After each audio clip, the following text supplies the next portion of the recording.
is Wednesday, my dudes. Welcome to omitdefeatradio. This is our first video podcast. I am your host, Unreal Dean, and we have Sinwarshi. What's up, guys? And we got the ever amazing Storm Cool. Happy to be here, Dean. And today in this episode, we will be talking about a very controversial cinematic universe. Oh no. Last week, in the last episode, we discussed the DCEU, the past 10 years and what we're expecting for the next few years coming on too. And now we're going on to one that's been pretty rocky, in its beginnings, and just kept having issues along the way amongst fans and just general public in general. And this cinematic universe we're talking about is the DCEU, otherwise known as the DC Comics Entertainment Universe. Alright, so let's just start from the beginning, which is Man of Steel. Which we found out today was 6 years ago. Yeah. An incredibly long time ago. We're old. We're getting old. We're getting there. The thing is though, for me, when it comes to how all this started, it actually explains why DC has such a rocky beginning. They originally didn't plan on having an actual universe at all. What Warner Brothers wanted to do was basically, you had the Dark Knight trilogy, right? It was a more realistic Batman in the real world. I mean, Gotham was basically New York City, as you saw it. And so the idea that they had with Man of Steel was pretty much in the same vein, a Superman in the real world and how he would be. And so Zack Snyder was going to have 3 films.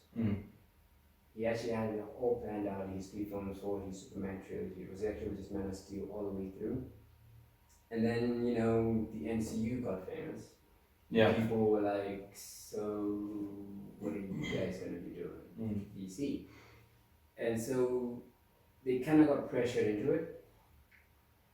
But Man of Steel was already in post-production at that point, so they couldn't really change much in what was going on with, Man of Steel. So we got the Man of Steel that Zack Snyder had already envisioned at the time with the first Man of Steel, which was already controversial at that stage because his approach was that of the Dark Knight trilogy. Yeah, it was like the realistic. And people were more accustomed to Superman being more bright and full of justice and glory. It was basically the Christopher Reeves version, is what everybody got used to, everybody got loved. And look, as a kid, I enjoyed the Christopher Reeves movies, specifically the first one. The others, I did like them, but not as much because they got too campy and ridiculous as it went on. Especially that last one, it had Nuclear Man in it. I forget what the name was. It was just ridiculous, But it felt with the times because at the time it was still that Silver Age Superman where he could just do whatever. Like every week he just had some new power all of a sudden. And knew no bounds. Like no bounds whatsoever. Literally rewind time. Yeah. So that's the Superman that was based on. And what I found with the Man of Steel, he was more in line with the New 52 Superman. Especially like stripped out the costume. His costume was the one without the trunks and stuff. So awesome costume. Yeah. Excellent costume. So when it came to that, I understood what they were going for because they told us going for a more realistic Superman in a world, this new world and everything. And so I got what he was going for, and quite frankly, I enjoyed Man of Steel when it came out. I was super excited when I saw the trailers, specifically the Jor-El trailer, when he gave that famous speech of like, bringing hope, doing simple and everything. And which was also brilliantly cast, by the way. Oh, it was really the cost, Really? dude. I mean, Russell Crowe as Jor-El was good. I loved It was it. perfect. Yeah. Perfect. But did he get enough screen time? Is the real question. No, not for his stature of an actor. No. Not for him himself, no. And that's where the movie failed already. In your opinion? Never. In the worlds, Look, I feel we need more Russell Crowe. we need more Russell Crowe. We need more Gladiator. more Gladiator. I am Maximus Dominus. I think And I will have my vengeance within this life or the next. on another planet. Yeah, I think that whole Krypton scene was quite long, Yeah, actually. And I think if it was done longer, then either we were gonna prolong the screen time of the movie, Yeah. and then eventually we're gonna cut out important bits and have the Yeah. edited version that no one enjoys, Mhm. or they were gonna rush the rest of the movie, Exactly. which actually could sum up the whole DC universe as being one Yeah, big yeah. rush. So, you see what you just said there is pretty much why I say that the first Man of Steel was done without the idea of an extended universe. It was done with the idea of a trilogy. That's why it was done the way it was, and we enjoyed it that way. And what I love the most about it is it showed it's Superman himself, how he was portrayed. And it actually made a lot more sense to me that he would be the way he was, especially if you think of him as an actual person. Yes, which wasn't perceived well by the general audience because they just felt that he was too plain as an actor. He didn't, which I disagree with because he was coming to terms with who he is, Yeah. where he is, and what he's able to do. What he cannot do, what he should not do. Yeah. And all that stuff. Which, for me personally, when it came to Superman, now, I know like, for us, he's like, he's your favorite, obviously. He's also my favorite, he's my number one ever since I was a kid. He's always been at the top. Even currently, he's still my number one favorite superhero, with Wonder Woman being a close second. But what I've always found myself wondering is like, what it is like for him personally, as a person. Because we're always seeing him as the symbol of hope. Big bright smile, always there helping hand, doing all this stuff. But then I always wondered to myself, what's he like in his private self? Because we barely see that much. Yeah. How does he emotionally handle having to save the world on a constant basis? And eventually, and especially because he just started saving the world. Yeah, exactly. I mean, if you look at it, exactly like you were saying, Zack Snyder, his whole purpose was a trilogy, and he was from the very first movie he was trying to develop the character. Yeah. Eventually, it's unfortunate that we never got to see 2 and 3 because the audience didn't get to see what actually Zack Snyder envisioned. Yeah. The end result of this character, the character that we all love and love. But we got the first movie, and everyone was skeptical over that because of the direction he took. But they don't know where he was going to end with it. Exactly. Eventually, who he would become. Because when it was first announced about like the Man of Steel trilogy that was originally planned, Zack Snyder actually said that there's going to be 3 parts. The first one is basically the beginning, his origin, he's starting to become Superman. And then he said that in the second one, it was going to be him developing and coming to terms with the fact that he is Superman. And the third one, that's when he is Superman. And he's going to end it off nice and clear with he's Superman, and from now on, he's always going to be Superman. Yeah. And that's how it's going to end it. Mm. You know, but basically we're seeing Superman go from the baby from Krypton to the symbol of hope that we all know and love. Yeah. And that's basically what he had in mind.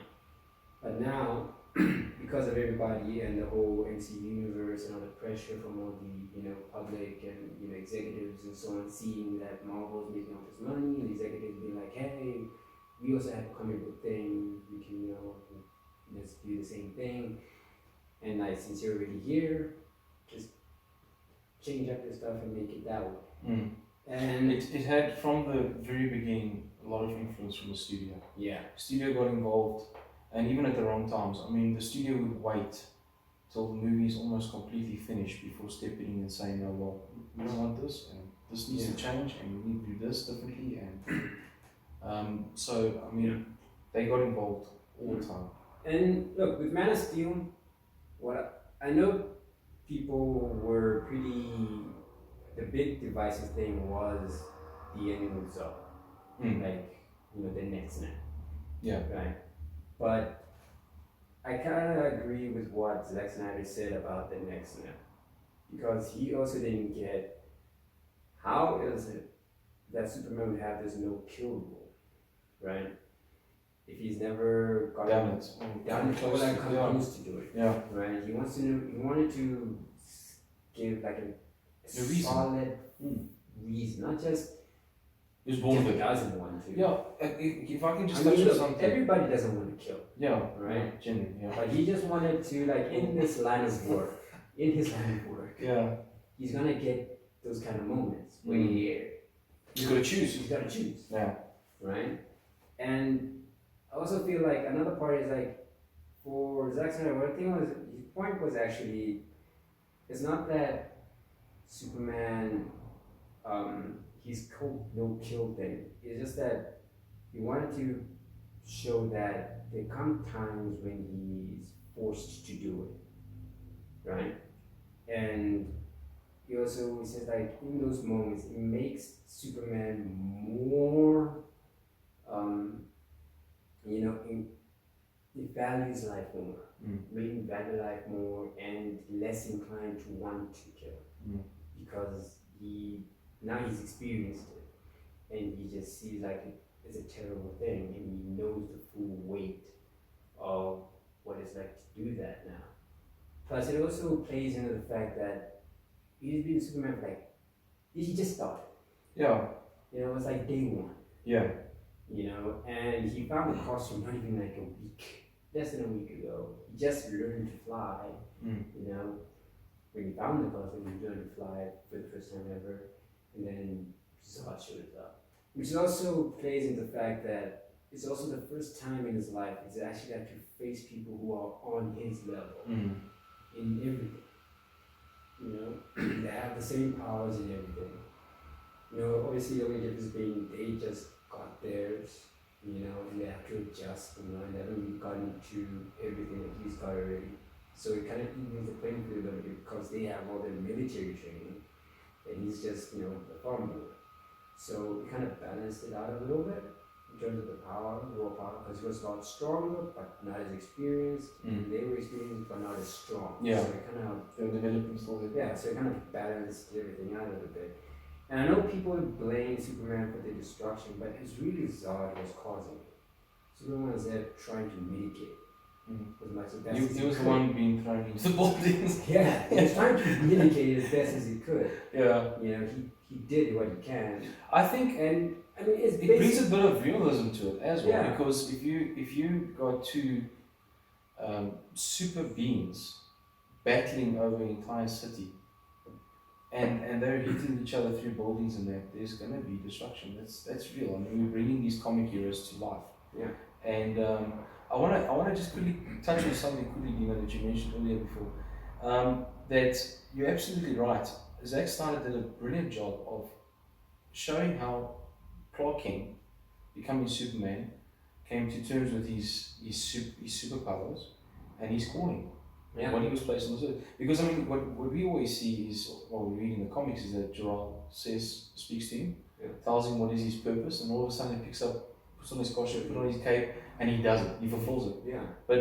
That's not really what happens. You don't automatically just straight away switch over into So you gotta superhero ask mode. yourself, what's the mentality with this? Mm. You know, what kind of stresses does a guy, you know, with those kind of powers in a world where people who are, you know, just human and weak, but then like much weaker than him, you know, and he has to be careful not to just accidentally hurt people all the time and stuff. It's got to take a toll on you, you know, and every time then they're always asking you to help them, to save them, and you have this inclination to do it. But sometimes even Superman, with all his endurance and strength, mentally, you're gonna get the emotional stress. It's gonna wear you down. So when I saw, you know, Clark being all conflicted and stuff, sometimes wondering, is he doing this? Why is he doing it? Is it okay for him to do it and stuff like that? I'm like, yeah, it makes sense. I mean, even like just take your general police officer or your soldiers and so on, defending, you know, civilians and so on. There are times when they, you know, start to wonder, is any of this worth it? You know, there's a lot of soldiers out there who actually ask themselves, they're in a war zone, and then they're standing there looking at all these bodies and they're wondering, is this really worth, you know, what we're doing? Is it worth it? You know, at the end of the day. So in that same vein, you gotta ask yourself, Superman, sometimes he's gotta be asking himself, is he really making a difference? Especially if he also gets treated a lot of times like the enemy. Yeah, which brings us to, you know, Batman v Superman, where we see that there are people who do like him and love him. And then That's how they're even accents. Sorry. yeah, right. And then you know there were people who, you know, hate him. And obviously the ones that hate him will always be the loudest because they're the ones who constantly complaining. And it would get to him, and that's why he was also like wondering, okay, should I be doing this? Because it seems like they don't really want me to, you know. And like you got that whole, you know, court thing with the senators going to court for justice or so, certain crimes and stuff that he didn't do, you know. And people are questioning, like, what do you do with a man with the powers that he has, and there's no oversight of him at all, you know? They can't control him. They can't control. And they have their valid reasons, because one day you could just piss him off and it just turns on that power against you, you know? It could happen that somebody may just do or say something and then he just loses it, you know? It's, they have their reasons, and I understand their reasons. Yeah, they reject what they do not know, Yeah. But, which is what happens nowadays as well. Every day it happens all around the world. So, when I found the Batman v Superman, this was divisive as well. But okay, look, when it comes to the DC universe, I'll say the movies are good. Marvel ones are a lot more fun, you know, to watch. You know, as the Marvel universe. But then the DC universe, they are entertaining, but in a different sense. You know, it's like the difference between eating a licorice and a jelly bean. Licorice is nice to eat, but it's a little sour or bittery kind of. You know, it's got that. Black licorice. Yeah, black licorice. I only eat cherry licorice. No, I'm talking about the black one. And then you know your jelly beans are nice and sweet. You know, you got that sugary thing going on. That's your Marvel universe. You know, and I know people are saying like, oh, what about DC Dark Green? Well, DC has always been a lot more greedier than Marvel, even in the comics. Depends on which characters. Yeah, Depends on which characters. Generally speaking, when you look at the two properties, DC, okay, I would say DC is more for the older teenagers, where Marvel is more of the younger crowd. You know what I mean? But end of the day, DC has just been a little bit greedier than Marvel in most, you know, comics that they send out. For me, I think that, like, you know, they came off Dark Knight trilogy, which was globally a success. Yeah. Comic book fans, Amazing. the wide audience, everyone loved it. But that Christian suited, Bale. the Christopher Nolan movies. But I mean, that suited that character. Yeah. That is who. I mean, if you read all of Batman's comics, that is who. That is the whole tone. It's a grim. Yes, exactly like that. They portrayed their character well, the universe, the actual world well, and they saw the success that they had with that, and they tried to also try and incorporate that. It's almost like they're trying to find that winning formula. Yeah. You know, Marvel has it, and they know they have a balance between, comedic and action. Yeah. And not so. I don't actually think so much more grittier on the grittier No, side. not that much. But they've got a balance, and that is what they do with all their movies, and they know how to do it well. Whereas with the DC universe, it's like they've been trying to find that sweet spot, that balance that everyone can relate to and start enjoying the movies, and they haven't because, well, okay, we'll talk about the later movies after Justice League, where it seems to be that they're doing it right. But it seems like there and then they were really struggling to find that tone that people really enjoy. Yeah. I personally think that Zack Snyder. Zack Snyder. It's like an accent again. I personally think that Zack Snyder should have always stayed with that trilogy. I don't think that personally speaking, I don't think he would be the director to envision an expanded universe. He seems more like a person that is, that targets one character and develops him as a character over a series of movies, and I think that's what they always should have done for him with Man of Steel. But you know what? I think the reason why they thought that he could handle it was because of the Watchmen.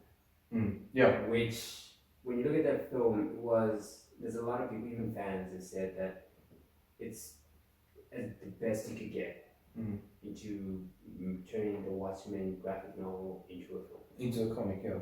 But there again, because he developed those characters, he knew exactly how to work with their world and the everything. big screen, yeah. So I feel like they thought like, okay, he could probably handle it because of that Watchmen, because there was like a multitude of characters, and there was a whole world that he built and created, and it was wildly successful. The fans loved it, and it was great. But then again, that world in itself was greedy from the get-go. Yeah. And the people that enjoyed the movies were the fans of the comics, and they knew what they were getting themselves into. Exactly. Exactly. So everything was already set for the Watchmen thing. So with came to this other stuff, people were expecting a more comic-y Superman, that hopefulness and whatnot. What I feel like people forgot was that Zack Snyder was actually building up to that Superman. Yeah, that we all know and love, yeah. Which is kind of funny because it was stated that, he's got to get there with that Superman. And we keep saying, no, we'll get him. We're just growing to him. Which also reminded me of like the New 52 issue, because New 52 came out around about the same time. It also had the same issues when it came to the fans, specifically the older fans. The ones who were young when they grew up with Superman. But Superman was pretty divisive in the comics as well, the New 52 version, because DC Comics had pretty much the same thing. They were starting again from the beginning, and they were going to grow with Superman, because the Superman that was younger, it was like 25 or something in the beginning. So they were going to grow with him. He was still young, so he was a bit more arrogant and brash, and not as thoughtful in certain situations. He just like jumps in head on, no real plan. Because he's still learning. Yeah, still learning. He's got no experience. Yeah. Even with his own abilities. The New 52 lasted about 5-6 years, but I saw him grow. And towards the 3rd, 4th year, he was starting to look like the classic Superman. Actually, he was even better than the classic Superman because he was more concerned about the world, right, than anything else in his life personally. Because what I found is like the pre-New 52 Superman, the old Superman, he was more concerned about, Lois specifically, and the little life they had than saving the world. You know, you constantly, there are points where you just say he doesn't really want to go out there, he wants to spend time with Lewis instead. And even when he's out there fighting other people, he usually confide in, Wonder Woman mostly, because they're best friends, that he really just wants to go back to Lewis all the time.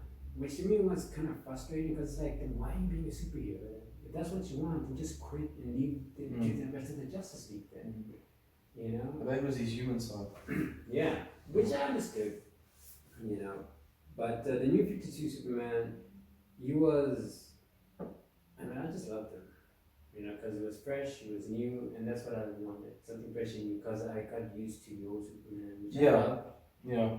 Nothing, don't take my comments about him before as anything bad. I loved that Superman. He was the one I got introduced to him. And I grew up with him, he was great.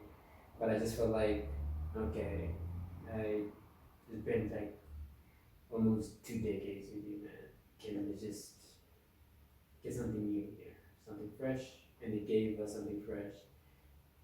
And I guess some people just weren't ready to let that go yet. So they reverted and did the rebirth thing, so they brought the old, Superman back that way and all that stuff. It was kind of a convoluted thing, but they straightened it out, and now he's back and they're doing their thing. But I still miss New 50 Superman. I still kind of feel like he's probably one of my favorite versions of the main canon, anyway. My favorite versions aren't main canon Superman, but it was good. And I liked what he was representing. A superhero that would save the world anytime. He would literally give his life. And he did, multiple times. Yeah. It just didn't take. But only when the fight came, he was there. He didn't really have a reason to do it either. Because the New 50 Superman, his life was actually a lot more tragic than pre-New 50 Superman. He lost both his parents. Same time, just gone. He spent like part of his life pretty much alone. Nobody really there for him, except for a few special people in his life. And yet he still had that selflessness of saving the world and giving up his life. Which to me makes Superman, the New 50 Superman, a lot better than the pre-New Superman, because he has no reason at all to want to save the world, but he does it anyway. Pre-New 50 Superman, he had the great life. He's got, he was his love interest, he's got that job and everything. Everything was going well for him, and yet he just felt like saving the world was like doing the world a favor. So, But don't you think that being Superman, being the icon that he is, even though he has the private life, don't you think he is obligated to save the world because he can? No, I know, definitely. it's deep, I know. But come on. If I could save the world, I would. Yeah, look, I think touching on what Dino was saying. I'd want my private life. But you know what? If you're the only one who can make a difference, and you don't, what's worse? Knowing you could have saved a bunch of people, but you wanted to be a hell of that. Here's a fun thing for you. Depends on what action you got at home. Here's a fun thing for you, okay? When the New 52 was ending, and Rebirth was about to start, you know what they did? The old New 50s, the pre-Superman, the one before New 52, he was already on Earth for 10 years, and he did nothing that entire time. He just watched as the New 50 Superman suffered while trying to save the world. Right? He could have helped at any point in time, but he didn't. He just sat there in a little cabin with Lois Lane and their somehow son. I don't even know how that biologically would work, but there it is. Restraint. Right? For 10 years, here's a man who's older, got more experience, certainly more powerful, if not as, equal, right? He could have helped and made things a lot easier for everybody, but he didn't. Where was that obligation then? You know what I mean? You see, That's what makes it bad for me. If they just said that New Future Superman, he just died. There was a period where there's no Superman, and then this New Future Superman, the New Future Superman, came into some dimensional portal, right? At a later stage afterwards, that he just arrived, right? Like they just escaped from their world for some whatever reason. They couldn't stay there, and they're here now. And he takes up the mantle from then on. I would be cool with that, because what it does, it just makes previous man even more selfish. That he spent 10 years doing nothing at all. but you see, what I would like to add on that is, don't you think that is his human side coming in? No, Where he has no, he has done the job for so long, and let's be honest, guys, everybody's like, yeah, we love you, Superman, blah blah blah, but it is, in its essence, it is a thankless job. Yeah. And the way humans are is that with no gratitude, it eventually gets to the point where it's like, why do I keep on doing this? It gets to a point where you no longer get gratification out of it, and you're not getting gratification from the people who you are taking care of, saving, looking after. You see, every day. what I get from And then you just have enough of it and you stop. And then it's like, it's fine. Do your thing, humankind. What I get from the New 52 comics, and also from Zack Snyder's version of Superman, is that they reveal to the world that Superman is not perfect like everyone perceives him to be. Exactly. And that he has flaws. And those flaws are human flaws. Those are flaws that he grew up with. Because he was raised by humans. He went to school with humans. He was bullied by humans. Yeah, he saw the selfish side of human beings, and that is what was depicted so well in the Man of Steel movie, is that he's torn between that. He's torn between his human side and his Kryptonian side, and he's calling, and he's just wanting to live a normal life and not have anything to do with it. And that is what, I mean, Man of Steel 2 was always, its purpose of the movie was to come to terms with what he did in Man of Steel 1. Yeah. He was going to be fighting with himself and also hating himself for what he did to General Zod. And that was a whole nother arc, a whole nother progression for his character. Yeah. I mean, in Batman v Superman, You saw a little bit of that in there. very little. Very little. He didn't deal with it at all. Not much. Yeah, Very little. So that is why we can't judge the very first movie of a planned trilogy and say, oh well, this was what he envisioned, or this was what his purpose But was. we can judge it because they never made the other movies. Because, the whole universe thing. You see, like, tacked on there. This is big brain speak. We know, but the average cinema goer does not. Yeah, that's why, I don't for know. me personally, I feel like what Warner Brothers and DC should have done was just stick to the trilogy and just ignore the whole The peer I to be honest with you, I would have loved to see the trilogy play out, but I mean, we've seen this happen in the Marvel universe. We've seen the entire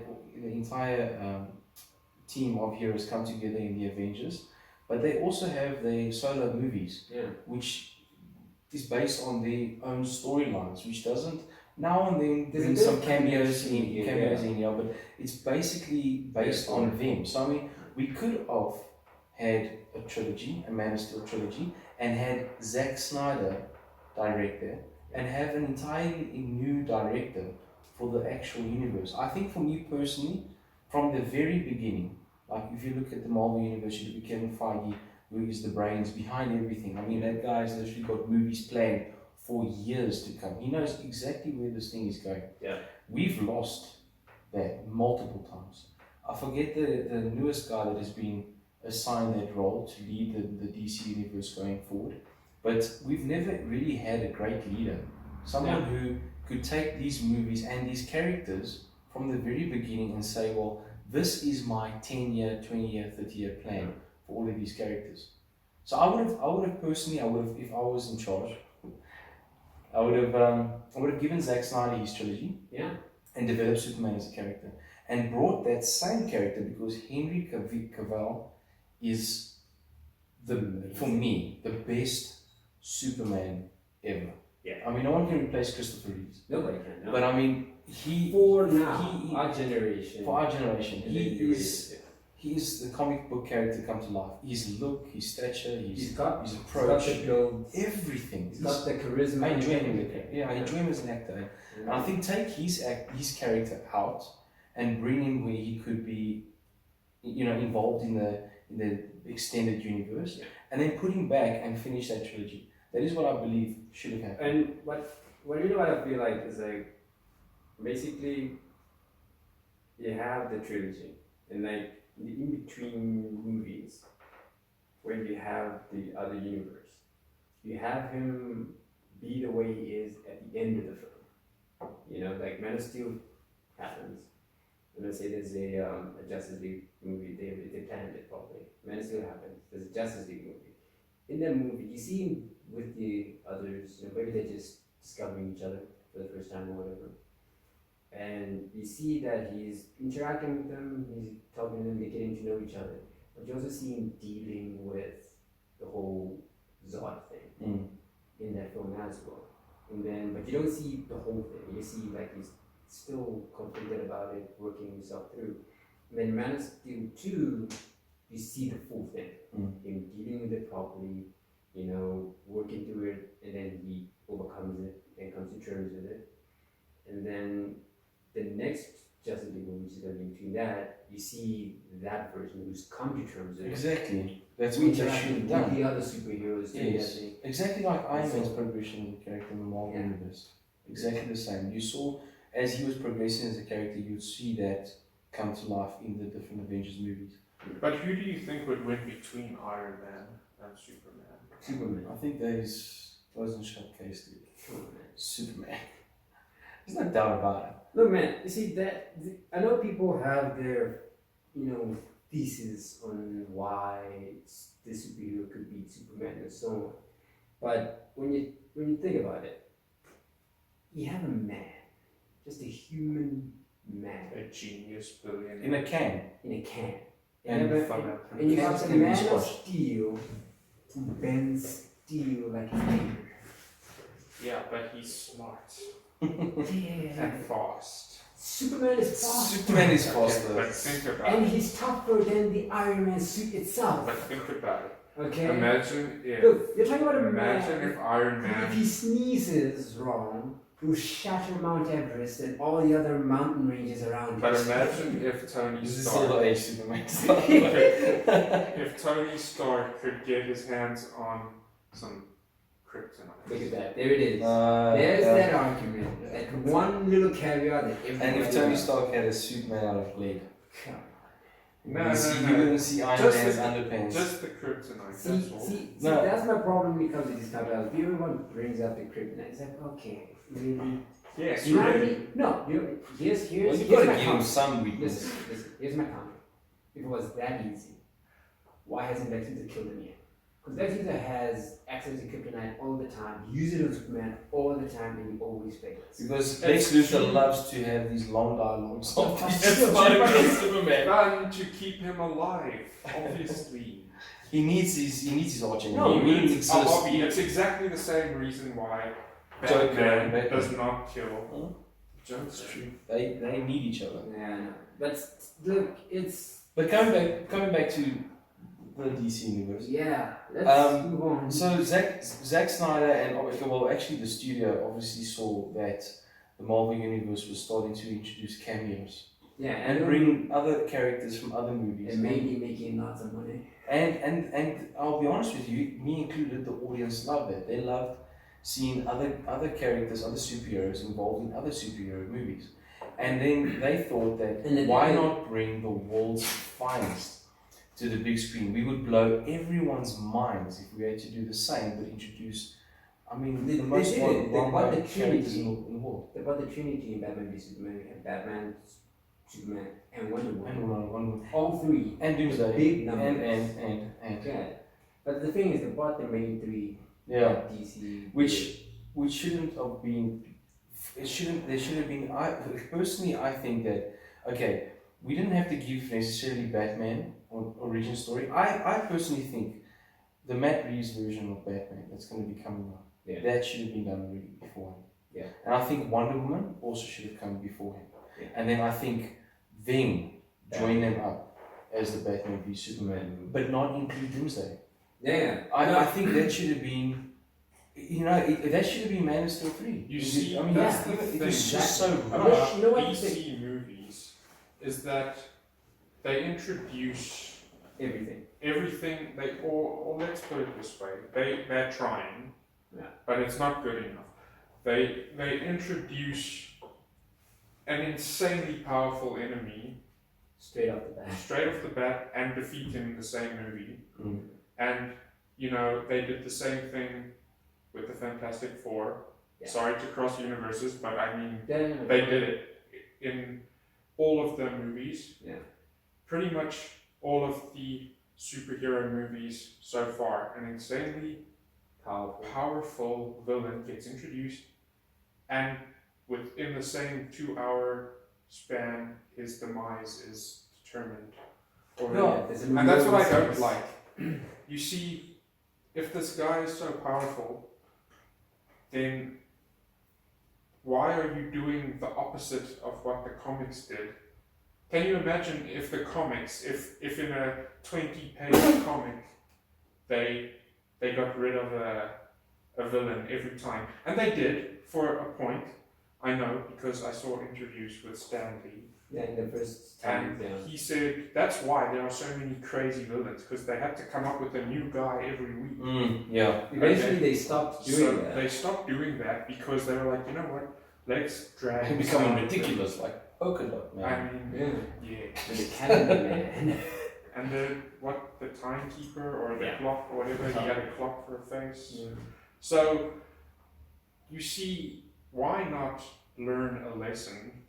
Why not make it a bit longer? And look, we're starting to kind of see it now with the Avengers. I mean, introduce Thanos in one movie, actually introduce him years ago. Mm.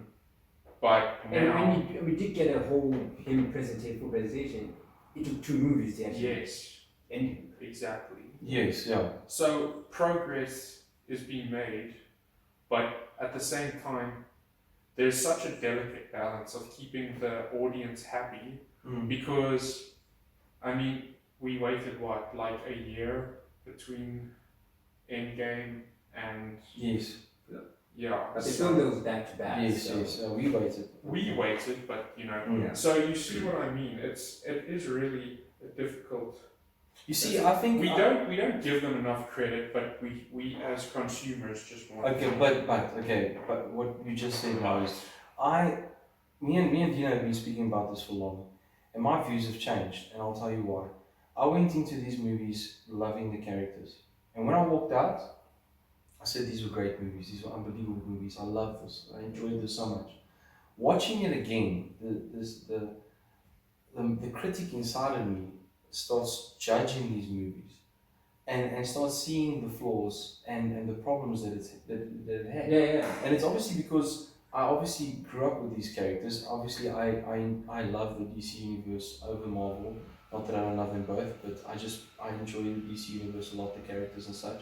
So going into movies, I was like, this is what I wanted. Going into it after this 3rd, 4th, 5th time, I'm like, I can see why the audience had the issues. I can see why there were certain problems, why this felt a little bit rushed. I mean, like, you look at, for instance, it's basically like this. The the studios behind all of this, the ones pulling the strings, the ones trying to make the money, they saw, they tried to already amount to the Marvel Universe, which took several years to develop that, get to where they were. And they wanted to rush this whole thing happen. They were like, there are all the characters on one screen, one movie. We're going to get all our characters out there now.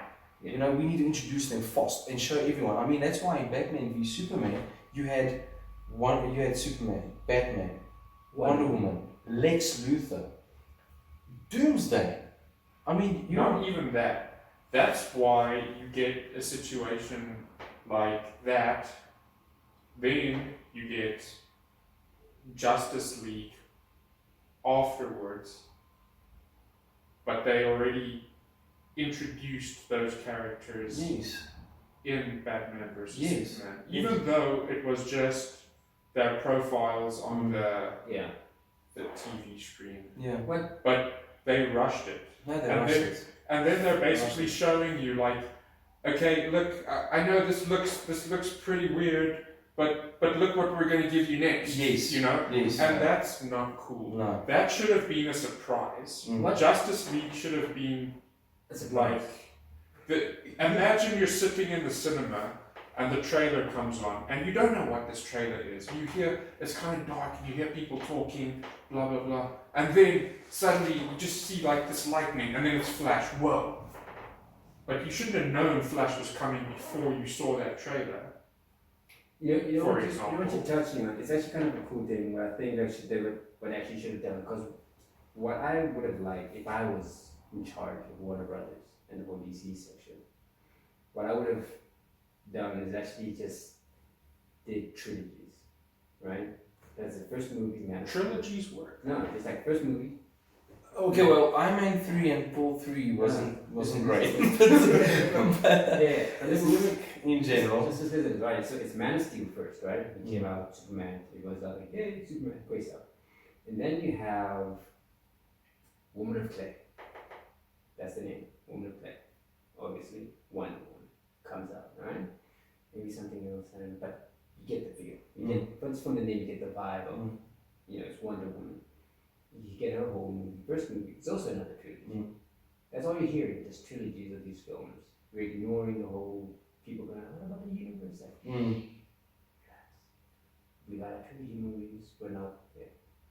You're distinguishing yourself, making yourself different from your competitor. And some cameos now and then, just to make people aware that they actually exist in the same universe. And then you have the Scottish Speedster, the Splash, you see him there. Then you have the Emerald Knight, Green Lantern. This is my films, right? And you have like, you know, Cyborg, I don't know how you would say that. Then you have and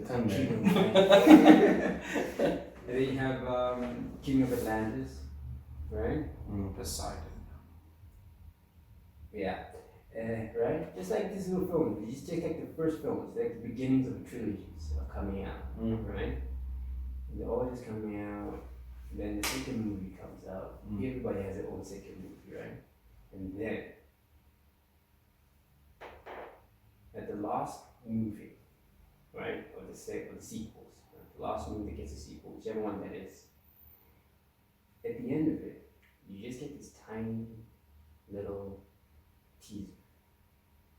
Nothing crazy, nothing that shows a lot. But it's a little teaser that gives you a little taste of what's about to happen. You can even go with the same thing, Dawn of Justice. That's it.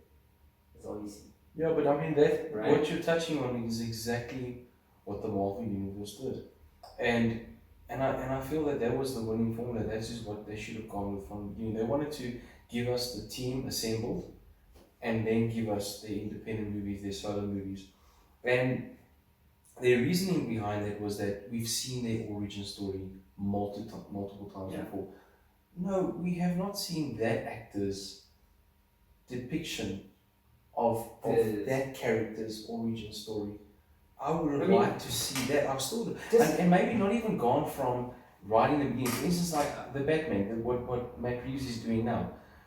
Maybe not go all the way to the back, right to the beginning, but pick up somewhere along the line where he's already a superhero, but Like he's dealing with his own story, his own like a year one kind of. Yes, and he's dealing with his own problems, his own issues, his own villains, but make the audience always aware that there is a bigger universe to this, and there are other superheroes also involved. But we're telling individual stories. Yeah. I mean, we're 6 years in, and we're getting that only now. And look how well they're doing. Yeah. If you look at Wonder Woman, Aquaman, Shazam, all movies that are not necessarily.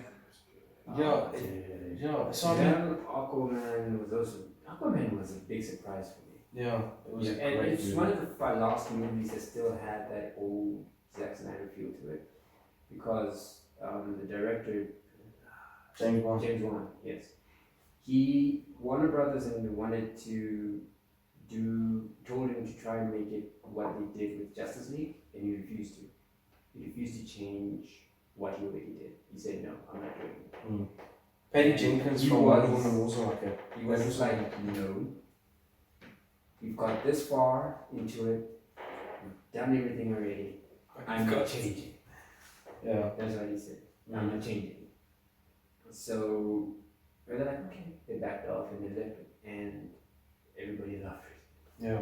You know, it was a fun ride, right? And it was a great movie. I loved it. You know, it was a nice little adventure and everything. But I'm not saying, like, look, every movie has its faults. They all do.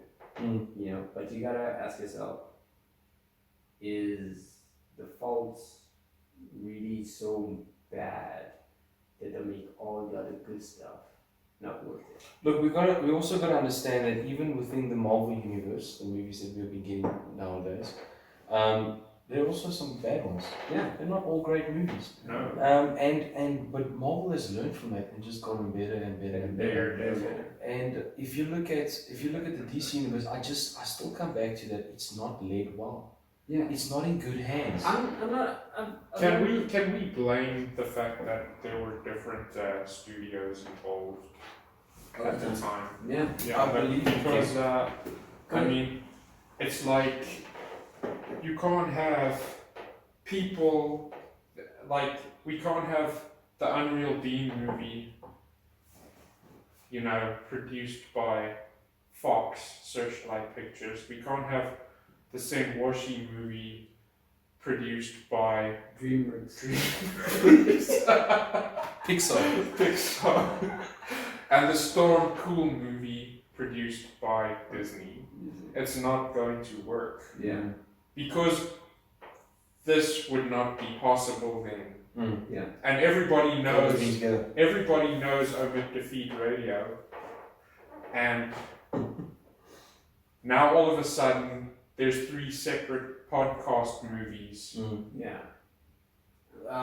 But like touching on what you said, I feel like Zack Snyder would have been just fine, as you said, you know, With that, Man of Steel. that's it. And we have Patty Jenkins doing Wonder Woman. That's it.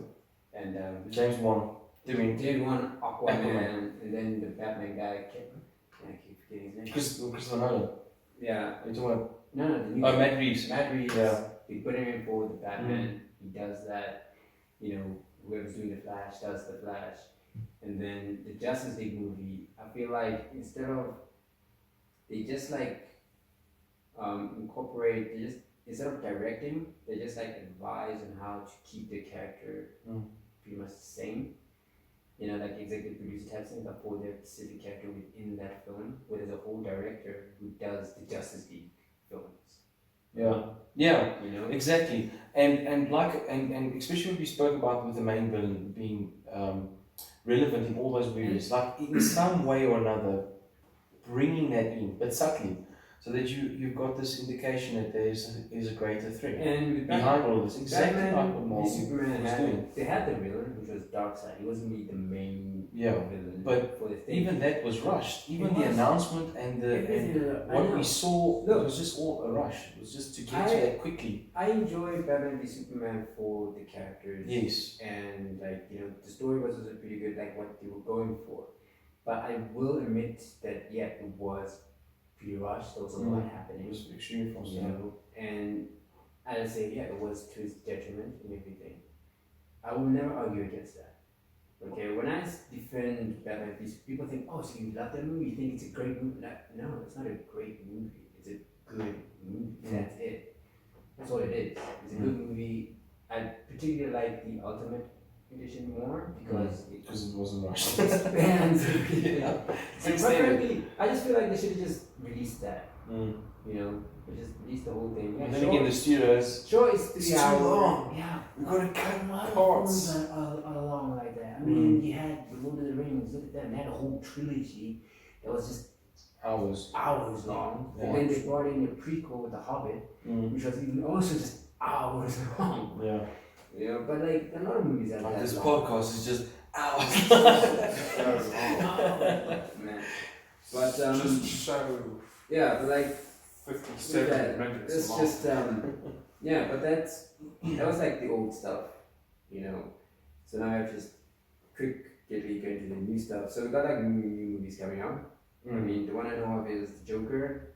There's Wonder Woman 1984, I think. 1984, correct. And Yeah. then there's the others, a little rumors. You know, we got Batman in there. Well, there's definitely Prey. Birds of Prey. Yeah, Yeah. definitely Birds of Prey. Yeah. They released their film, so that's happening. Can we touch on Joker? Yeah, it's such a bit. I So heard some weird stuff about the Joker. Like it's not exactly, you know, like in the the universe. universe. So this takes place in the multiverse, where there is a completely different version Right. and universe of the Joker, and this is made to be his own story. Yeah, and I get that part. His His origin story. Yeah, Because he's yeah, never really got it's sort of like the origin story. laughing joke. And Yeah. and there won't be Batman. Batman won't be in there. However, I saw the trailer. There is a kid Yeah, he's I know. talking to. I saw it. The one who forces He the forces the smile. smile. Yeah, I'm thinking, everybody thinks thinking- that. Everybody's saying that too. and he's also behind, in front of a big mansion, in front of and behind a gate. So I'm thinking, maybe. But then, Maybe. But here's the thing, though. Look at how old he is. So that means the Batman will be beating up a senior citizen. An evil senior It's true. citizen. It's true. No respect for your elders there, huh? Justice knows no age. So we were all skeptical of this version of Joker. I wasn't. Obviously, we got I forget his name now. The previous Joker in Suicide Squad, Jared Leto. Yeah. So we had Jared Leto portray his version of the Joker, which I feel that the actor he's an amazing actor. No, They Yes. gave But- him a bad version to portray. exactly. He would have nailed the role. There's a version of the Joker that I feel like would have been perfect for him, right? And this was not it. Yeah. There's a version of Joker somewhere that I just know would fit him. Yeah. Because he's an amazing actor. He would have. He's an excellent actor. There's a suave kind of Joker version where he's I know they went for that gangster kind of element. He's also in that element, but he's just suave.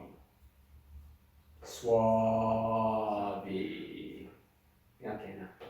Okay, so what I saw once was, okay, now forgive me, but the old like Tim Burton Joker.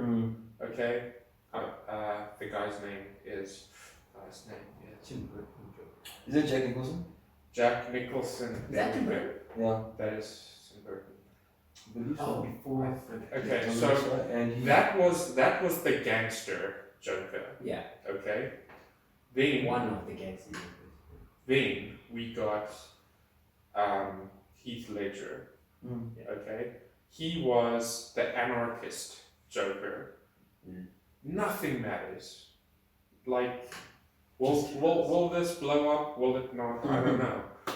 Now, apparently, best Joker still ever. the best. Heath Ledger. He was amazing. Do you do a laugh after?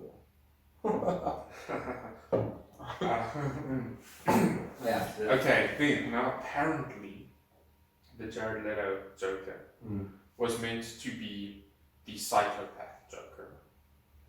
Yeah.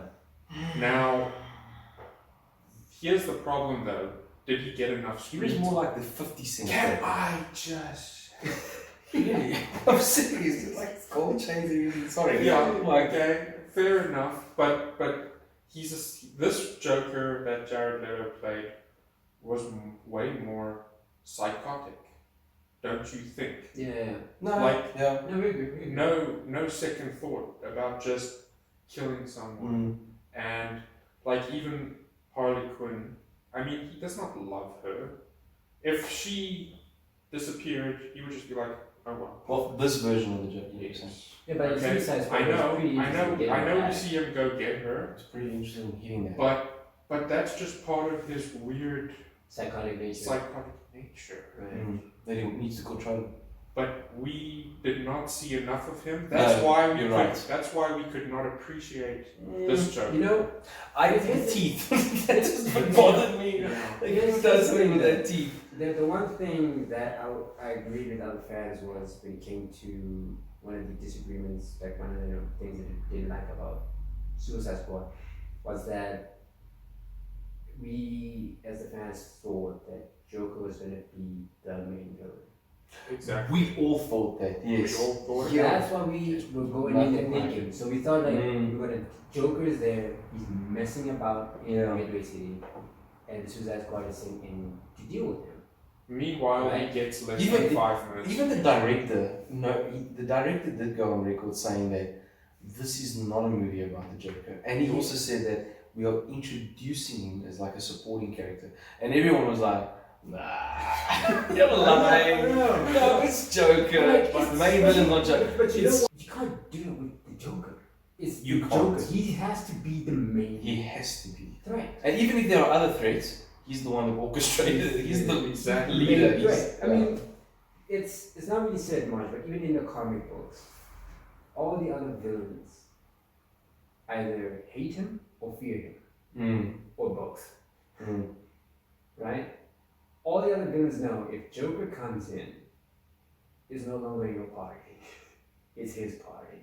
You do what he's, even the big guys, like your True Faces, your Penguins, and everybody, they all know if Joker comes in, you better get your ducks in a row and sort yourself out. Either get out of Dodge or step in line. Right? Because nobody messes with the Joker on any level. Why? You can't even predict him. That's the problem. You know? Is he there to kill you? Is he there to work with you? Is he there to work with you and then kill you? You don't even know what's he gonna do. You know? Even if you go in there, he's like, hey, I'm here to help you, and he goes along, he could change his mind. Yeah, he changed his mind anytime. Just because he feels like it. Right at the last second, he's like, nah. He turns it on. And he's like, it's like, well, it's the Joker.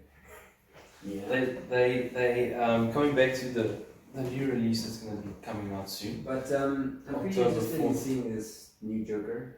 Yeah, the director, they actually also director, can you describe the movie? He said no.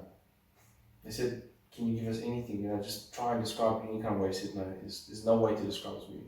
So they said, could you relate it to some kind of genre?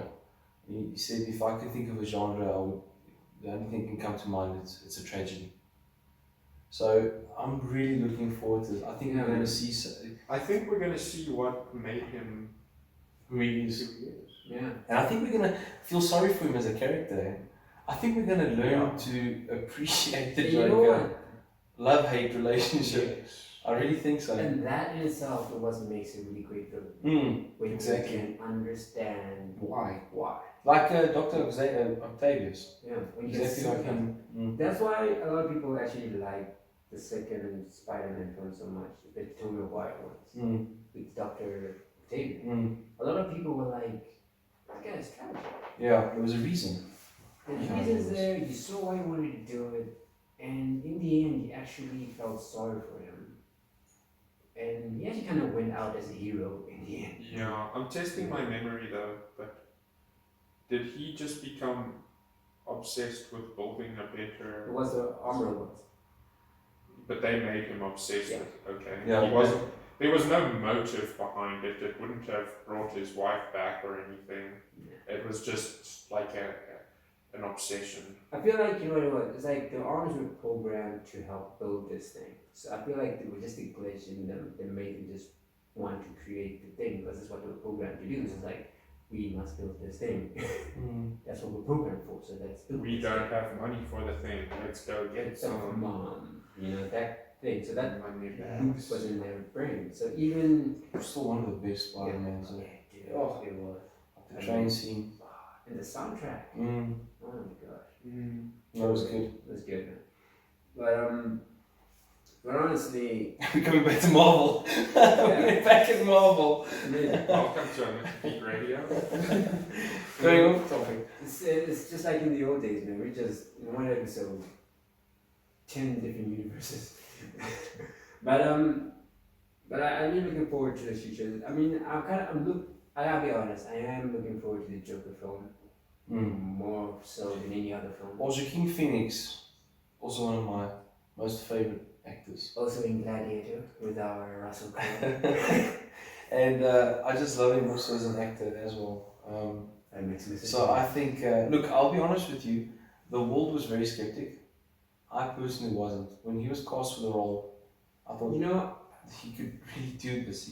I was skeptic I at first trusted when I him. saw the post-production photos that's the when they showed him in makeup, and I thought, I don't know if I yeah. don't know if I like this version. Like I know what he can do, I know what he's capable of, but you know all the color and I don't know. But then when I saw the trailer, I thought to myself, I cannot wait for this movie to come out. This is gonna be brilliant. Me, when I heard about Joaquin Phoenix doing this, I just remembered all the films I've seen him in and how vast his range is. Yeah, he can. So I was just like, nah, he can pull it off. Yeah, he can. Yeah, He can definitely pull it You off. know, You can give him any he could script pull. and he'll make it the best. It could be the worst script ever, but you're gonna say Joaquin Phoenix was amazing. You know what?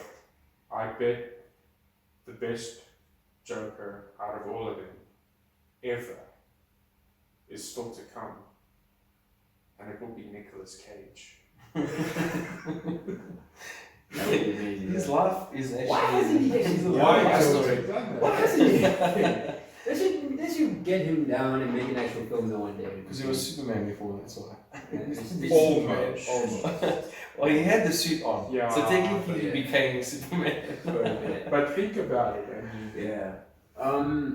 There's one meme where he's got a face that looks. Just put some makeup on the Joker. Yeah. Done. Yeah. Well, this is. there's Birds of Prey coming out afterwards. Don't It's we know coming. much It's about it? coming before Wonder You Woman. said It's before. the fabulous emancipation Yeah. of a one Harley Quinn. Okay. You said you were going to look up emancipation. Have you done so? Masturbation is when you. It's okay. Masturbation is mostly done with kids who are under the age of 18, where they make themselves independent of their parents. Oh. So that's basically, exactly what it means. That's what I was going to tell you now. Do And not I beat me looked to it it. Yeah. But So in this thing is basically what the thing is that Harley Quinn is making herself independent of the Joker. Yeah, and she's getting her own goal squad And here's the together. thing, and I think the inspiration of this comes from the solo Harley Quinn comic. Yeah. They came out during the New 52. Yeah. So that's Oh, the yeah. where the thing is because during the New 52. That's the They- picture. I don't know if they can see that. Can they see that? Just Google it when you get home and slap it on the screen. Yeah. real quick. Yeah. You'll see it. Yeah. It's No. in this way. Yeah. It's here. Don't worry. I'll It's edit gonna it in 1, 2, 3. Boom. That's probably gonna be the same. Let's hope so. That's gonna look weird. But okay, well this particular movie, it sees Harley Quinn, Margot Robbie, Marvel. Margot Robbie, Margot getting Robbie. together, getting together a team of girls to protect Cassandra Cain. Who knows who Cassandra Cain is? I know who she is. Second Batgirl. Yes. So okay, well we don't know. Was she second or third? She was third. the second. No, man, it was. Barbara Gordon. No, man, no, there was Stephanie Brown was the second one. Or was she third? Was she? We're gonna see whoever is right come up here in I'll look at it again. I'll look at it again. But, I get confused there. Well, anyway, she's joined by the Huntress, Black Canary, Mhm. and Renee Montoya, and they're protecting Cassandra Cain, who is not known as Batgirl. So she's not going to be identified as Batgirl. I don't think she's going to have any. You never know. Could be like at the end of the movie, but Maybe she's still a kid yet. Not. So we don't know if they're even going to introduce that kind of story that she becomes Batgirl. But Black Mask is going to be in it. Ooh, Yeah, so that's who they're protecting her from. I believe she's not a girl, a kid. I think she's about the same age as the rest of the cast. Oh. But what's going to be really interesting is that it's R-rated. It's going to be an R-rated film. Yeah, For well, violence. Warner Brothers and they're not gonna shy away from that kind of stuff because they don't have that family friendly thing like Disney. So Yes. Yeah. Blade. And then we got Wonder Woman. Yeah, Wonder Woman 1984. I saw there was Steve Trevor there, so I'm kind of Yeah. how they're gonna How? do that. How? I just. Do you think it's flashbacks? Can't be flashbacks. I don't No, know. man, I They were saw. so rushed. I saw set photos of Chris Pine and definitely not a flashback. Is it? He's in He never period died. accurate clothing of the time, 1984. Did he? And he's still. Well, all of us, we think he did. We He's- saw him. He did. Dude, Otherwise, that's the thing. He's a human man in a plane that explodes. Even if he somehow got out, he has to be burned, yeah. like crispy, And he still looks. and he's still up there, Fine. so he's gonna fall and slap on the ground. Just boom. Although Wonder Woman can fly, maybe she rescued. Maybe we'll see that. I've actually seen her fly. We saw her fly. Yeah. She glided. There was a bit of a hover. It And- seemed like she was hovering. We gotta see her fly like Superman does before I say she can fly. I don't think she'll fly in this movie because she didn't fly in Justice League. She didn't fly anywhere. She flew. She jumped. She flew in Wonder Woman. She jumped. jumped and stayed in midair. Exactly. Technically That called is flying. I mean, a hummingbird that stays in one place. Is that not called It's flying? called Is hovering. that jumping? But hovering He's is flying. flying in one spot. Whatever. Not moving. Alright, so Steve Trevor is alive. And we got Kristen Wiig coming back. Not coming back. She's Coming going to be back. introducing the character Cheetah. Ooh. Which is, we all know, Wonder Woman's arch Yeah. The nemesis. Lex Luthor to Wonder Woman. Yeah. Yeah. So that's going to be interesting. I'm actually looking forward to that. Yeah. Especially Is, this character, this Is actor. it still Patty Jenkins on the? Yes. So she will still be the director. That's good. And what was nice about her take on Wonder Woman, it was untouched by the studio. She That's also always did the not best thing. allow the studio to get You know involved what? in any kind of capacity. No real digs into studios, but whenever I hear the studio got involved, it always explains why the movie wasn't as good as it could have been. most Yes. times. Yeah, true. You know? I I agree. mean, like, dude, just let the director. Especially if you pitch it. What I can't understand is that you're the director, you're pitching this to the studio, you're saying, this is where I'm going with this, this is what I'm going to do, here's the script, here's everything. And they give you the green light and say, go ahead with it. Yeah. And then while you're busy with it, then they're like, no, we're going to change this and change this and change this and Why change did you this. give me the green light? in the first Exactly. place? And why put my name on the movie as a director if everyone else is getting involved? It's exactly the same with Justice League. When Zack Snyder's daughter passed away and he had to leave the project, they got Josh Whedon to finish the film. And then he went and he added things that he thought would be best, would suit the film, and it actually made it worse. I saw it. It made it worse. So, So, you know, and and then the thing that made Don't me get really involved. bad is that when you watch the Justice League film, you can see immediately. yeah, the two Here's Zack versions. Snyder. Here's Josh. Yeah, You can see it all. yeah, Everything. And with the Zack Snyder film, you can see that it's going that way. When you mm. see the Zack Snyder project, you can see it's going that way. Mm. When you see those two, it's like, no. Yeah. over there, and you're just like, I kind of wish I saw what Zack Snyder was I mean, even Josh Whedon's version of Batman was weird. It wasn't I it? mean, Batman smiled. It was weird. I mean, it's like, it was weird to see. You know, it's, I don't know. It's they What should have did just he smile at? that time where he was talking to Superman and he said, "No, I do not." No, it wasn't a smile. It was a weird quote where he said, "I do Oh, not yeah. not like you." Yeah, It's like, it's like we don't like each other, something like that. It's like Yeah, I do yeah. not not like you. I do not It know. might have been a grin. No, the part where Batman he just would never say. no, the worst part where He would never say but that. he did. But that was a lighter tone. That He was, would have said that something was, like And then, like- people is irrelevant. and even No, but that was the lighter tone. That wasn't Yeah. Zack Snyder's version. even when when they brought Superman back, right? There was a point there where like after Superman kind of like Superman against the car, Batman was rolling in the ground like, oh yeah, everything's bleeding, making a weird reference to the whole "you will bleed" thing that they did, the Batman v Superman, and I was just like, that's not very Batman.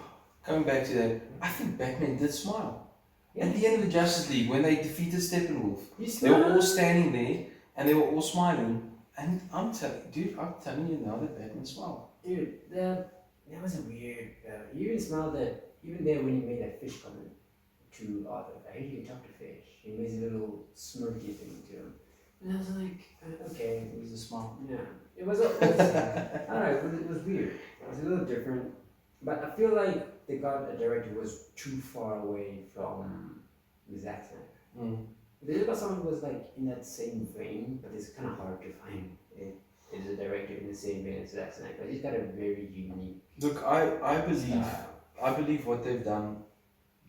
Just coming back to that now, I believe what they've done with Wonder Woman, Amazing. Aquaman, Amazing. and Shazam Amazing. is they're on the right path now. Yeah. Reason is because they're not copying the Marvel universe. Yeah. They're not copying the Dark Knight series. Yeah. They're looking at each character on their own. Yeah. And giving them that kind of That's story that they perfect. deserve and tone of movie that Yeah. they deserve. And each one is unique. It's not copying each other. Yeah. And that's what they should have done with every. Batman should have been the gritty, darker, a little bit more gory side.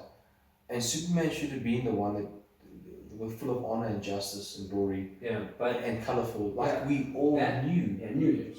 You understand? But what I like, but also like with staying with what Man of Steel was doing still, I still wanted to see that personal Yes. side as well. That be at the end of the yeah. Yeah, like Understand. you just see it grow a little into it. You see the hope itself trying to come out, Yeah. but it's not really out Yeah, there just yet. Mm. You get to it.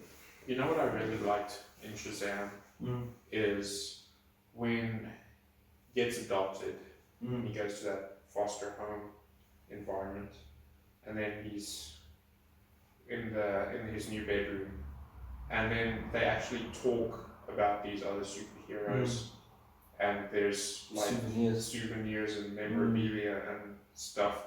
That was very cool for me because you don't see the other superheroes in other movies really even referenced in any kind of way like that. This is actually just showing that these kids have heroes to look up to. Yeah. You know, that was very cool. That was for me. you're right. That was nice because it was showing them on their. He had a batarang. He Yeah. had a bullet that Superman had been shot by. You know, it was all like squashed up and probably had. Because we've never seen it. We've seen on the heroes level Yes. how they interact. We've never seen it on their level. You know, seen all this happen. And then And so that was quite cool. Yeah, I enjoyed that. I liked it. But so we got from Batman v Superman. We got that where they started showing quick videos of different heroes and showing us that this is an extended universe and that there's cameos and they're all interconnected and so forth. And then with Shazam, we obviously got that controversial scene right at the end where not Henry Cavill, but us Superman, still connected to this universe that we are all watching, joins Shazam at the Cafeteria. at school. So, and with that was why I say controversy, because there has been, we don't know if Henry Cavill will be in Man of Steel 2, which apparently is getting a script. It is happening, Okay. but we don't know what's going on. He's not said anything.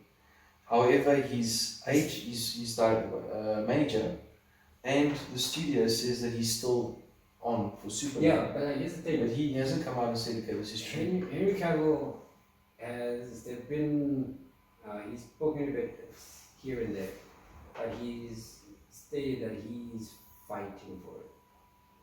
Okay. That he wants to do it. He wants to do another Man of Steel because for him, Henry Cavill is an amazing guy. He wants to give people that Superman. Mm. He wants to give the Superman that has the charisma, who's got that hope in him. He wants to do it. He wants to give us the Superman we're looking for. And for me personally, I think he actually is a Superman fan. Yeah, he is. No, he is definitely. He wants to give us that, and so he's been fighting for us to give us that. Mm. So yeah, man, I think he's still gonna do it. I'm hoping so. They just gotta do it really soon. I mean, who would they recast as Superman? There is literally no one else in the world that can play this role. At this He was made to be this character. Especially for the really. yeah. Even his cheekbones, his jawline, everything. He's got the hair. The hair. It's just It's, natural. That curl going. We sound like high school girls. Yeah, he's great. Then we know Green Lantern Corps. Yes, that happened. Cool. They believe so. Mm-hmm. It's going to be obviously a reboot, Yeah, obviously. and there's going to be multiple Green Lanterns. Okay. It's going to be a Hal Jordan and John Stewart. The first. And Hal Jordan is going to be in the more mentor Yeah, role. he's He's going to be teaching John Stewart the ranks. Yeah, I get that. It makes sense because even in the comics, John Stewart was chosen by Hal Jordan to be his successor. Yeah. If anything should happen to him. So they actually said that they were going to do a lethal weapon in space, but that's now been scratched. They're rewriting the script from scratch, but apparently it's going to be happening. So that there's no news on casting or anything. Nothing whatsoever. They're still busy with the script. But who do you think should be a Green Lantern? Actor. Who do you think would be good as Hal Jordan? Because I got nobody. I've got nobody. I was thinking about that now as well. Yeah. Who do you think? It's very difficult. It is difficult. You know what? Personally, for John Stewart, the only problem for me with John Stewart is that he's Blade. The guy. Yes. I was also thinking that now. That's my problem. Is that the John Stewart I would have been like, okay, yeah, he's Blade now. So I'm like, yeah, but he's also good for Blade too. Like, it's just, So right now I'm kind of like stuck on like who to choose. I really don't know. I'm gonna tell you who would be a perfect one, but I gotta find him. Okay. We'll come back to that. We'll still go back to it. You can just cut me. We got the Batman. The Batman with Edward. Oh, Edward. Okay, so I'm probably gonna eat my words. I'm having my doubts. Robert Pattinson has been chosen to be Batman. This is not going to be. This is not going to be an origin story, nor is it going to be reboot or setting a different universe. Yeah. This is going to be a younger version of the Batman that we know from the extended universe that we all know. And it's going to be centered around why he is known to be the world's greatest detective. So I'm going to enjoy it. I think the story is going to be extremely good. I'm just hoping that Robert Pattinson can pull this off. I think you can. Let me tell you what. Look, I know everybody when it comes to these. Okay, specifically it's Robert Pattinson and Kristen Stewart. Because of the Twilight films, they're like, then not that great. Yes, yeah, it left a bad taste in everyone's mouth. Yeah, but Yeah. I've recently seen Kristen Stewart in some other films that she's done, and the woman can freaking act. Dude. No, there's no doubt about it. She's Robert got Pattinson, the skills. even Robert Pattinson, there's been Right. some movies where he's taken more of a drama approach. Yeah, And he is a good actor. and I just don't see him. Apparently, what Yes, made them decide on him was him being in the Cape and Cow, yeah. which I can't see. I cannot see him in that. But here's the thing. But they chose him for it. Robert Pattinson. The problem with Robert Pattinson right now is that he no longer wants to do. He shies away from the bigger movies. This is actually the first big movie that I've seen him actually get onto. Because the movies he's done are pretty low not that mainstream. The kind of, just the movies that you see offhand. Like those movies that you see in those lower theaters. Not the main theater where everybody goes to for the big ones. Oh yeah, that side film. It's true. It's actually very true. That's what I've seen him a lot of. And the reason why is because of, the stain that Twilight has put on his career. Because of what the Twilight fans, whenever they see him in the film, they're like, oh no, Edward, what you doing in this film? Exactly. Yeah, although he was. So he's been a little, He was good. reserved. So his film choices have been a little limited. So the fact that he's even decided to do this tells that even he himself has some kind of faith that he can pull it off. Because he shied away from these kind of things. And I feel like this may be the film that would hopefully at least limit what Twilight did to his career and just maybe restart it a little bit. You see, what a pro, but there's also a con to it. That if you look at the pros, is that we get a younger version of Batman. Yeah. And what is the benefit of that is that we got. It also means we get a younger actor, which means can sign. But that means he can also sign for many years of an extended universe. Whereas Ben Affleck left because he's getting old. But That's a lame excuse. That's one. No. well, there's many different I gotta tell you, excuses, but also when it comes to Ben Affleck leaving, I think the real main reason was the pressure from the fans. yeah. Because not fans, fanboys. Yeah. There's a difference. Mm.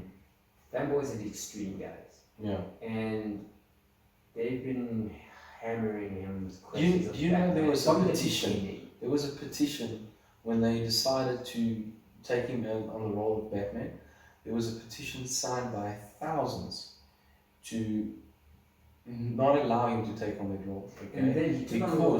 Because of Daredevil, they based it. It was all based on his portrayal of Daredevil. But So then he came in, he knocked it out of the park. No, I think for me, he's people one of the away. best Batman. he is. Top I shelf enjoyed him. And I'm talking about Batman v Superman, not Justice League. Mm. Justice Yes, Justice League. Not Josh Whedon. I'm talking about like the character Mm. of Batman and Bruce Wayne. That he played both roles amazing. He was particularly good in Bruce Wayne. You know? Right? Oh, it was very He good. had that whole Presence. billionaire look to it, and he did an amazing job. And you saw the emotion. You saw like this is a man who's been through 2 decades of just fighting crime. And losing everything. And everything, that it was just the weight of it was there. Could see it. And I say he pulled it off, and now the fans are like, oh, that's when everybody changed their mind now, hypocrites as they are. And then they kept hammering him about the Batman movie, because first he was going to do star and direct, Yeah. and they kept hammering about it. And then he said, you know what, maybe it'd just be better for him to just star in it and not actually have to worry about writing it and directing it. But then also there was a level of expectation that also hammering him the on whole questions and questions and questions and questions and questions and just hammering him, and to the point where he was just like, it's just not worth it anymore. I think also what played a big role, I'll be honest with you. And there was also his own is all the personal- critics of Batman v Superman, Yeah. and also mostly the Justice League. Yeah. Because that version of Batman, no one really enjoyed, and Was everyone had an different. issue with. Yeah. Yeah. And that itself, and I think from a professional point of view, he made a decision as an actor to say, it looks like it's going a bit downhill. Yeah. And I don't know if I want to be a part of this franchise And and have my name tied to it. So rather just leave now before get, and then eventually it took a different turn. Yeah. It's getting good. Yeah. But now like I was mentioning, the pros of being a younger actor signing off multiple movies. Years. Yeah, for years. But the con to this now is that how will we bring to the screen another Justice League if you've got a younger Batman and an older Superman that have already met? I know I do that, but there's a whole thing. Just so we can limit our hours of podcasting, let's move on to the Flash. Okay. We're just gonna Okay, go well, quick. before the Flash, we're going to get Suicide Squad. Mhm. So Suicide Squad 2 is definitely happening. Yeah. Many directors came and went. Yeah. I think it's David Ayer Mm. that directed number 1. Yeah. If I pronounce his surname wrong, Any apologies. reasons why he didn't stay on? Because I But- feel like same director would have been better. But no, well, Or was there? I can't really say what was the reason. But I know that James Gunn did sign on. It's going to be a soft reboot. So it's not a complete full reboot, but it's called a soft reboot. Yeah, I got that. It's introducing most of the characters. The only character that won't be returning will be Will Smith. Right. And I'm a little bit something you would do. I'm a little bit disappointed. Yeah, true. I'm a little bit disappointed because I enjoyed his version of Deadshot, but then again, it's his call. Idris Elba, Yeah. he's coming into the movie, but James Gunn he said on record that he will not be taking the place of Deadshot. So, which is strange. I would have thought that would be the case. Nah. We're gonna have villains such as Polka Dot Man. Not that good. Polka Dot Man. Nah, So not his that good. superpower is throwing polka dots at people, Not him. flying a hovering polka dot. This is what comes from his costume. So he literally pulls them off and does this. And he can pull off a polka dot, enlarge it, and turn it into a buzzsaw gun. Wow. Pretty kick ass. That sounds so cool. Yeah. So he's I in can't it. wait. The rat catcher Ooh, cash. is also in it, and okay, well, I think that if they can pull this off, which I think is going to be extremely difficult. However, if you guys are following the Flash TV series, I think they did an incredible job of bringing this character to the screen. Is King Shark. King Shark will also be in it. So I think he would be a great villain, but they need to do it right. Okay, King Shark, is he? Yeah, they need to No, do it King right. Shark, he was part of the Suicide Squad in the comics, though. Mm. Do you think part of the team? Yeah, he was part of the team in Oh. the comics. I don't know, maybe he's the villain or something. But Let's see, they used in the previous Suicide Squad, he was one of their own teammates who became the main villain. We'll see what happens. And then we got the Flash. Yeah, I got the So are Flash. they doing Flash? Okay, so Flash was supposed to be happening, but they also got directors and directors kept on leaving. Yeah. Ezra Miller, who portrays the Flash in Justice League, With that run of his. he's yes, his contract is expiring now.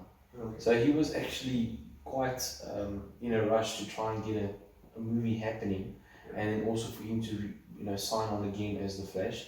So he actually even gave his own script Nice. and version of the Flashpoint.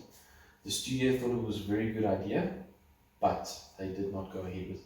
Yeah. So it looked like Ezra Miller's You know- character version of the Flash is You know coming what to an I'm, end. you know what I'm liking There's about nothing being the, done yet about the you know what I'm Flash. liking about the actors is that they're really into it. Mm. You know, they're really into it. They actually want to actually give us these things. You know, but I just hope they can handle the pressure. But some it's just the pressure is hard. Then we got Justice League Dog. Mm. That's going to be coming. Yeah. That has no release date, nor does it have any directors or Or anything signed yeah, on. it's still fresh. So. They want to bring this. Dude, I gotta tell you right now. Obviously John Constantine is involved. The best John Constantine I've seen. Keanu Reeves. Or. Dude, there was a TV show called Constantine a few years ago. So that's my favorite. That's all I'm gonna say. Look, now that you mentioned, now that you brought up TV show, I must say that although the DC, we know that they started off on a rocky start. Yeah. And they've gotten extremely better at it. They're releasing good movies. However, the TV series has been doing extremely well. I mean, if you look at the Arrowverse, they call it the Arrowverse. They're really well rated. Receive a good audience count.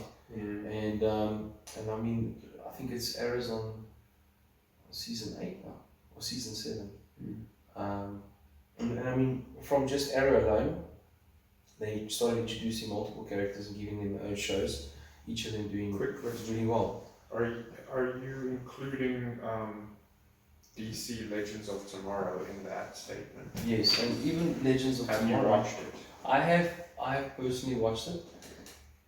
It's a little bit Power Ranger. It's not to say that I don't enjoy it. Yeah. I still watch it for its relevance in the Arrowverse and also for the characters that I also know. You would know. But personally, it's not my taste. Okay, but the Arrow that's in DC Legends of Tomorrow, is it the same Arrow from the Arrow series, or is it a different Arrow?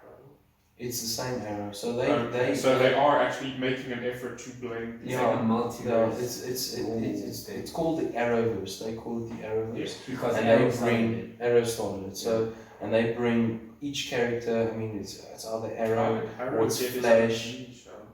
It started back from Smallville. I know. Initially, that time they wanted to make use of that character, which I thought that was a good idea, and not choosing him. It wasn't. I don't know. I didn't enjoy his version of Arrow. Anyway, so it started with Arrow, then it moved over to the Flash, then it went to Legends of Tomorrow, then it became super cool, and then they actually every single season they bring all of them together. For a 4 episode. Yeah. It was a 3 episode, but a 4 episode that joins together, and it runs on each of these shows independently, but it's one story where they're all involved. Which is actually, matter of fact, they're having Crisis. They're gonna have Final Crisis. The Final Crisis, that they're gonna introduce now, which will be Arrow's last season, and apparently. Well, we've been hearing since early on in the earlier seasons of Flash that Flash is going to actually disappear during this crisis. So I'm looking forward to that. But they've been doing well. You got Black Adam coming. Yeah, with Dwayne Johnson, which was a good sign. They did exceptionally well. Don't you? You're doing it. Do it that way. I can't do it. No, but I mean, really though. Look, he's a huge success. Everything that he touches turns to gold. And there was that thing with the gorilla. I mean. Okay, Rampage. Funny enough, that never comes up, eh? The other good movies come up, but like Rampage was like I needed a quick buck. Yeah. No, man. Thing on the side. Just have those kind of. Yeah, they do. It's just a money movie. But like, I mean, the franchise that he's taking on now, like Fast and the Furious and all that, he's just his name is iconic, and anything, like I say, anything that he touches is going to be a huge success. People are going to watch it. They're going to want to watch it. He's going to sell it because his social media presence is unbelievable, and he deserves all the credit. And he knows how to market his movies, though. Yeah, no, that's what I'm saying. He's to credit for all of that, because he knows how to do it well. So I think it's going to be. I'm actually going to enjoy this. I actually think he'll do well in this role. Maybe Black Adam. I get some people have some issues like his acting and all that, but when it comes to Black Adam, I say he's got the look mostly, and honestly, the character of Black Adam doesn't need a lot of emoting. Okay, not to take a dig at his acting or anything, but he doesn't need to do a lot for Black Adam. Okay, he doesn't need to show too much of emotion and everything. Plus, he's a villain, sort of. But I'm sure we're gonna see a lot of his, background, his origin. That is what they want to do. The mythology behind it. Because even in the comics, we don't really get a lot of that of his history. We're gonna get that now. Yeah. And then that would set up a Shazam, I think, sequel where they would be together. With Black Adam, bro, I think with this film, what they're doing is that they're gonna get you to feel sympathetic for him. Again, you're gonna feel for him, you're gonna understand him, and then it's gonna make it all the more tragic when you see him clash with Shazam. Well, yeah, man, it's great. But honestly, I like the films that they're doing. They're going pretty far. It's definitely different to what if I was in charge, man, it would be so different. It would be different, yeah. Because what I would have done is like I said, the trilogy thing and so on. But if I were, like, let's say everything's happened as it is, and it threw me in to like fix things, what I would have done, right, is like get the lost films that are already set, with the filming and everything, get those done. And then I would have Flashpoint. Right?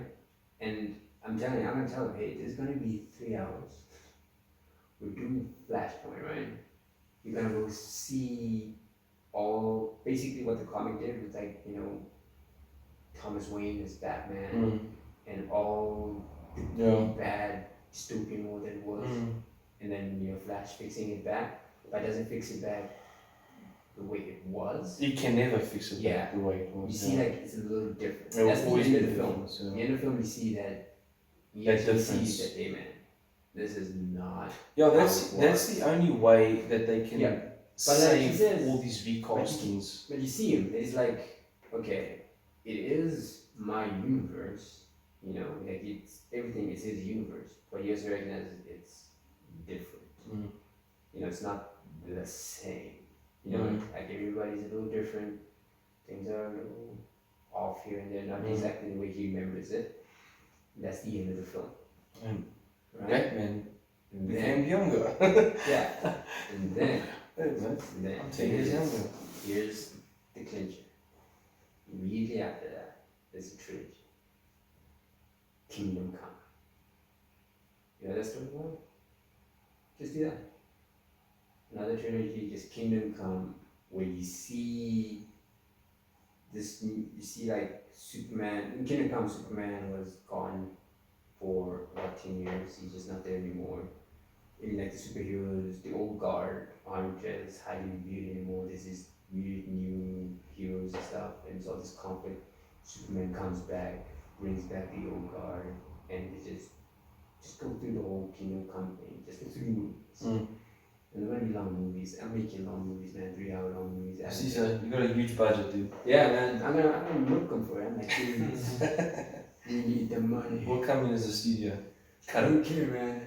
Get rid of the money. Get all the investors in here. You're gonna love this. And then Kingdom Come ends, and you just start over with some new films, man. Do recasts, everything. And I would have liked Kingdom Come that way because you have Henry Cavill as that Superman. Because Superman doesn't age like we do. He's a lot slow and everything. So you can still have him in there with the little gray thing just to make him seem like he's a little older, but not that much.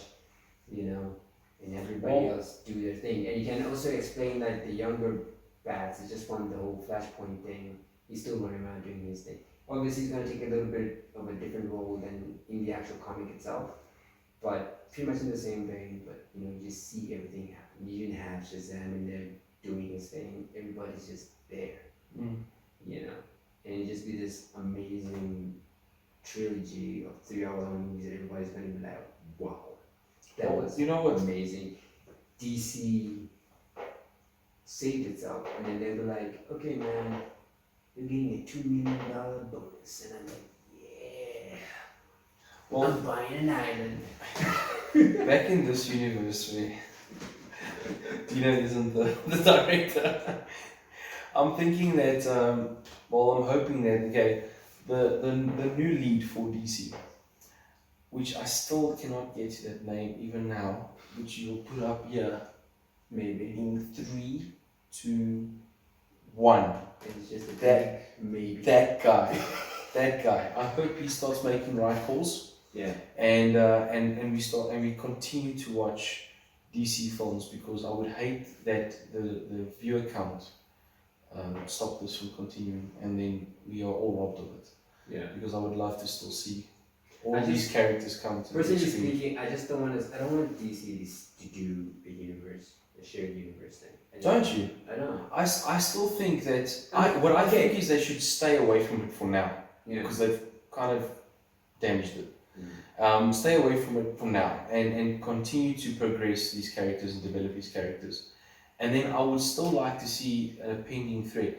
I would still like to see Darkseid. I don't know how they would do it, man, and Okay. it cannot be done in one movie. It Okay. would need 3 movies. Okay. Maybe like hints and tips in each individual movie there is a dark side somewhere. Just not even like maybe like Signs. background scene. Mm. Just in the background somewhere there's a dark side symbol. Yeah, symbols. You know, some weird stuff happening. And then you have just a trilogy Justice League movie where you see the first film is Apocalypse being introduced. Mm. They're revving up for the invasion. Yeah. The Yeah. second movie is the invasion. Mm. Yes. And there needs to be a time period Yeah. that happens over. It's the It invasion. mustn't just be start of the Yeah. invasion. There must be the invasion. There must be several years But that like go the first by. movie ends with the beginning of the invasion. Yes, and The then second movie they're dealing with the invasion. Yes, and The third movie they sorted it out or as best they could. Mm. But then yeah. So that's just the DC universe. How it is. We can how go on we- for hours. Yeah, Paul. dude. we How could. we want it. How it wished it was. You know, how we got it, how we're getting it. You How know, we hope to still continue to. continue it. We have our ups, our downs. And look, we recognize they're not the greatest films, but they are good films that are enjoyable to watch every now and again. You know, really entertaining. Just you know, go in expecting some Marvel stuff. Because a lot of people feel we're doing that. Mm. No, definitely. But anyway, that's just Marvel. I mean, oh my god. DC. DCEU. And then Marvel, man. That confidence. But yeah, man, that was us talking about the DCEU and how it is. I have been unwieldy. I have been Sam Washington. I would just like to say. Oh, we're doing this again. I would just like to say that I would love to see somebody as Green Lantern, Oh, right, yeah. and that somebody is Christian Slater. Wait, is he again? He can do it. He can do it. Really? He can do it. He's got the face. Christian Slater, right? I'm gonna think about it, and I'm gonna get back to you guys in the next episode of who I think would be a perfect Hans Jordan and a perfect John Stewart. And I have been Storm Cool. Yeah. Later days.